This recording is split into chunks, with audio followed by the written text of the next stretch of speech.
आज द्वितीय दिवस है।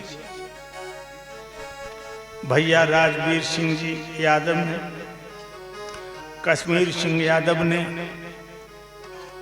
और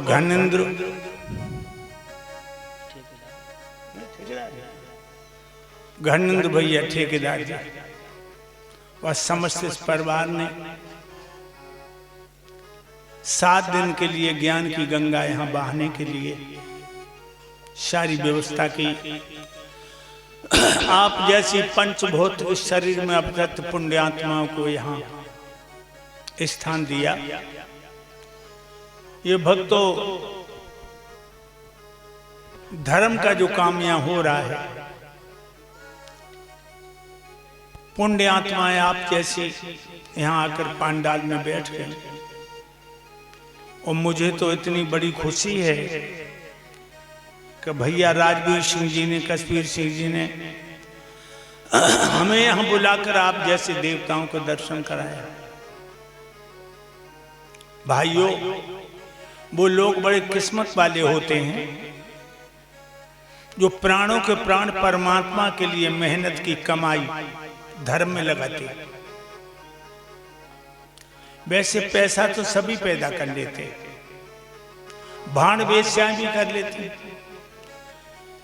लेकिन जो धर्म धन कमा लेता है, जो धर्म में मन को लगा करके भगवान की कथाओं में चित्त लगाता है, तथा तथा सर्वार्था सिद्ध्यन्ते नाथ संसार, उसके सभी काम सिद्ध होते हैं। जीवन में वो कष्ट की हवा नहीं झेल सकता, क्योंकि परमपिता परमात्मा उसके ऊपर अपना कृपा रूपी हाथ रखता है। लोगों, धर्मो हन्ते हन्ता धर्मो रक्षे रक्षता। धर्म की रक्षा तुम करोगे, धर्म तुम्हारी रक्षा करेगा, और धर्म को तुम छोड़ दोगे तो धर्म ही तुम्हारा नाश कर देगा।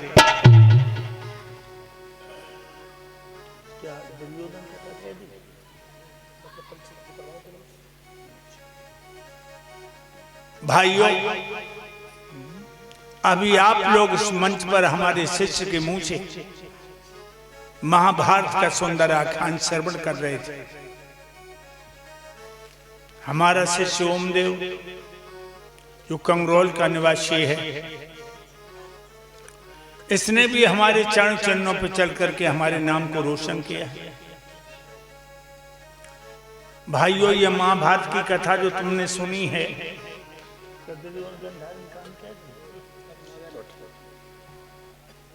ये महाभारत जो हुआ है, ऐसा वैसा महाभारत नहीं था, विश्वव्यापी हलचल थी। जहां में 18 अक्षौणी सेना 18 दिन में मरी। राजवीर भैया, कैसा संग्राम होगा। एक अक्षौणी कितने का होता है जानते हो? 2,18,721 का।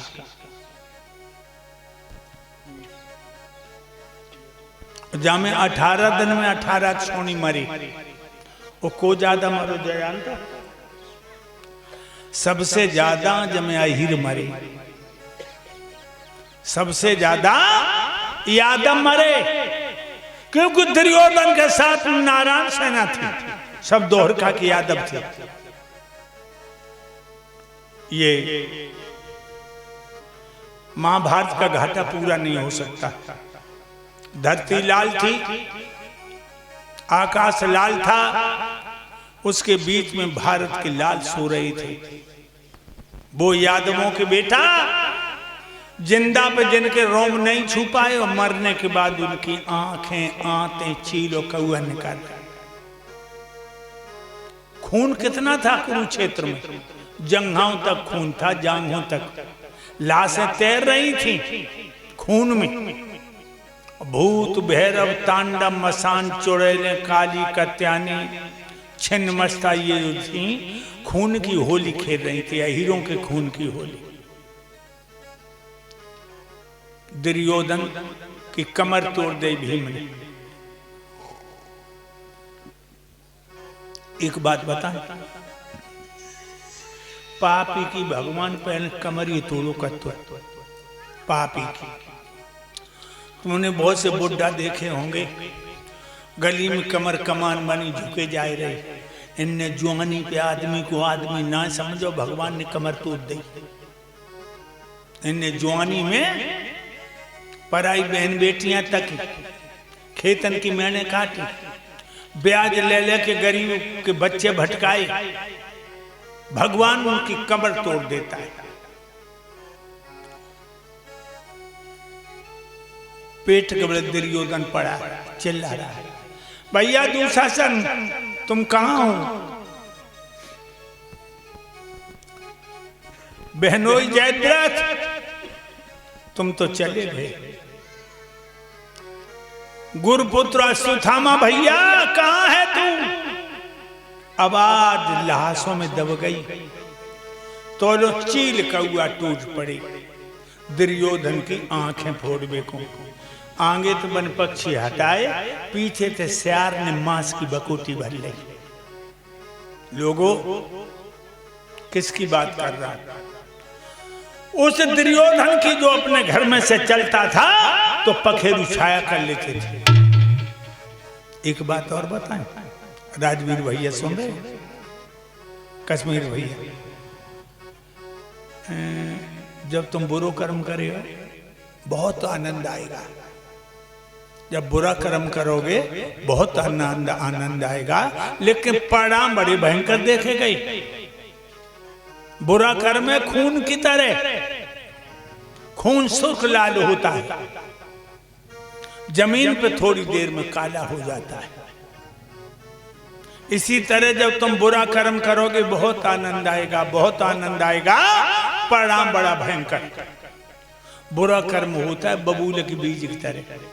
बबूल के बीज को लेके यूं करियो उंगलियों से, बहुत मुलायम, रेशम से भी मुलायम, और जमीन से निकलता है कांटे। याद रखना लोगों, इसलिए बुरे कर्म से हमेशा बचना, अच्छे लोगों की संगत करना। ये दारूबाज जुआरी इनकी हवा में आ गए तो तुम्हारा भी नाश हो जाएगा। ये दारूबाज बिना दारू के नहीं चलते, परिवार औलाद का नाश कर देते। मेरे भाइयों, दुर्योधन सिसक रहा है, कमर तोड़ दे भीम ने। और पांडवों की मैया कुंती बड़ी खुश है कि हमें 5 बेटन ने पापियों का विनाश कर दिया। और दुर्योधन की मैया गंधारन धृतराष्ट्र एक कमरा में बैठे, बाकी 100 के 100 मरी है, घुटनों मुंह छुपा के फपक फपक के रो रही है। तो लो कानों में आवाज आई, मानो कोई आए रहो। बोली, कौन है? मेरे कमरे की तरफ कौन आ रहा है? आवाज आई, भाभी मैं हूं तुम्हारा देवर विदुर। आ देवर बैठ गए चाचा विदुर। गंधार ने बोली, मुझे बता मेरे 100 बेटन में तो समरिया के कोई लला बचो हुए। आंखन में आंसू आ गए चाचा विदुर के। कहने लगे, भाभी 99 की लाशें सड़ी हैं, एक बेटा तुम अब जिंदा है, वो भी मौत से लड़ रहा है, दुर्योधन। भक्त कमर भीम ने तोड़ दी। भक्तों सोई गंधार ने घुटनों मुंह छुपाए बिलक बिलक के रोने लगे। चाचा विदुर बोले, भाभी अब रोने से काम नहीं चलेगा, रोने से काम नहीं चलेगा। गंधार ने बोली, मैं जासों रो रही कि पहले दिन जब लड़ाई शुरू भई तो पांडवन ने कुंती के पैर छुए और कहा कि मुझे आशीर्वाद दो कि हम दुश्मन से विजय पाके आए। तो कुंती ने कह दिया, विजयी बांध भव। और मेरा बेटा दुर्योधन जो हथियार बांध के आया, मेरे पैर छू के बोला आशीर्वाद दे दो। गंधार ने बोली, तो मैंने कहा बेटा कहूँ बाहर के दुश्मन से लड़ने को जातो, हम तो विजयवान भव का आशीर्वाद देती, तू तो अपने भोले भैयन को मारने को जा रहे हो। मैं तुझे विजयवान भव का आशीर्वाद नहीं दूंगी देवर विदुर। मेरा बेटा बिना आशीर्वाद के चला गया। तब तो मुकाबला था कुंती के पूतों से, अब मेरे बेटे का मुकाबला है यम के दूतों से। मरने से पहले अपने लला के माथे को चूम ले तो मेरी छाती ठंडी हो जाएगी। चाचा बेदर बोले चलो भाग। वहां लेके पहुंचे जहाँ चील कौआ पक्षियों से पशुओं से अपने शरीर को बचाने में लगा था दुर्योधन, जो मैया को देखो एकदम बोला माँ आप आ गए। मैया ने टटोल के माथे को चूम के कही हाँ बेटा मैं आ गया। तो कितना समझाया था कि पंडवा को 5 ही गांव दे दे, लेकिन तू नहीं मान। भगवान कन्हैया ने कहा दुर्योधन 5 गांव दे दो, तो तूने कहा कि या हमें जाना में धर्म हम ही जाना या धर्म।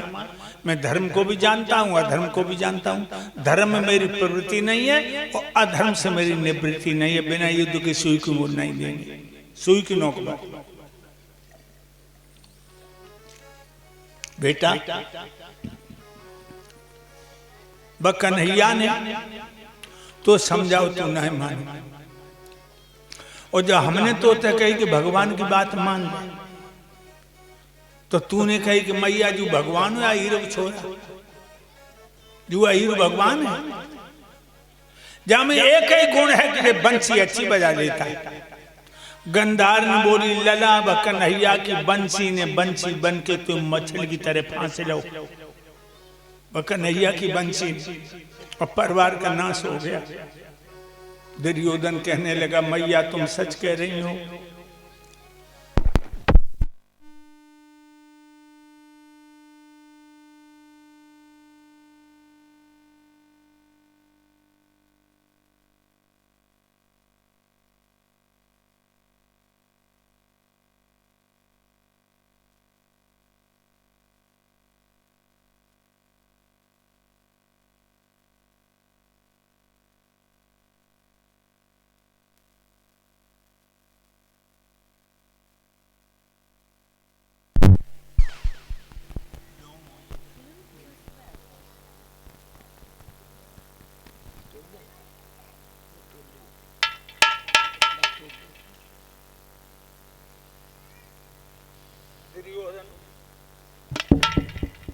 दुर्योधन बोला हमारी संगत नाश कर दो। चौंक पर ही गंधारे जो कितनी अच्छी बात कह रहे हो। एक बात और बता दो, दुष्ट जो होता है उसके हृदय में दया नहीं होती। वो तो हमेशा कमीनपन पे ही रहता है। क्यों ये दुष्ट किसी को बढ़ता हुआ नहीं देख सकते। पागल पे गुधना गुधवाउल तो उल्टो सूदो गूंदे गो, और ऊंट पेड़ ते पहुंचे हो तो पत्ता पत्ता सूते गो। अंधा पे भैंसिया कुतबई हो तो 9 की 11 कूते गो। और कुत्ते चे कितनों समझाइयो वो तो टांग उठाई की मूते गो। गंधारी कहने लगी है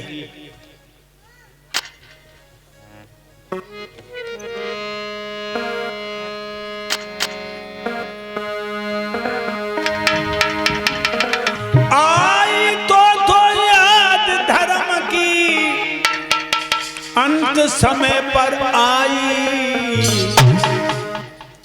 और यही याद पहले आ जाती होती नहीं लड़ाई।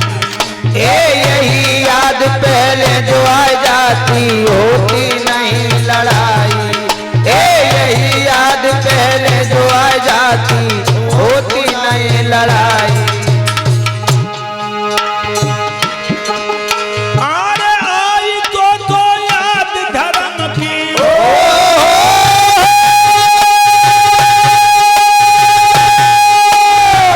आई तो याद धर्म की अंत समय पे आई। याद पहले जो आ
दुर्योधन नीच बात ना खाऊन नहीं समझाओ।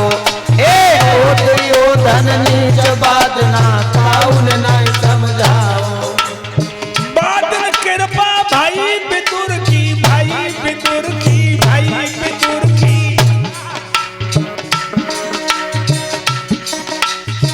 बाइन प्राण बचाए, आई तो याद धर्म की, अब काय को पछताए। आई तो याद धर्म की, अब अतिशय पछताए। आई तो याद धर्म की, अब काय को पछताए। बादन धर्म को भूल गो, आतिशबाजी के मसाले को महल बनवाओ, पंडन को बामे लेटाए दो, कुंती से तो अंगारा फटवाए दो। वो तो विदुर की कृपा भई तासों बचिए, न नाश होने में कमी नहीं रही। अब तू धर्म की बात कर रहा हो और बोली, बादन धर्म को भूल गो, जब कपट को जुआ रचाओ। छल के फांसे फेंकी और तूने बन बन में भटकाओ।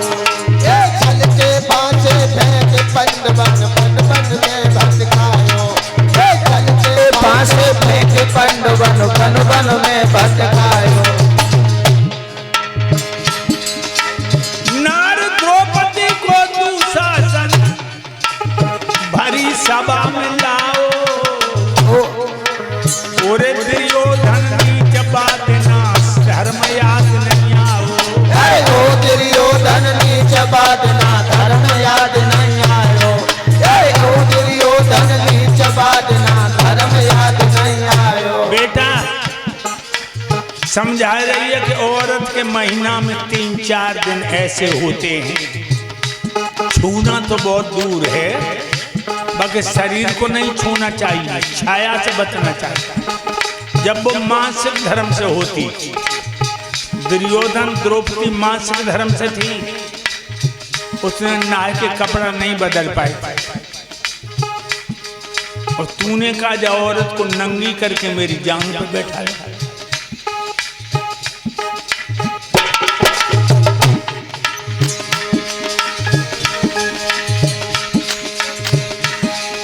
रजसुला नारी की सारी सभा बीच खिंचवाई। यही याद पहले जो आ जाती होती नहीं लड़ाई। यही याद पहले जो आ जाती होती नहीं लड़ाई।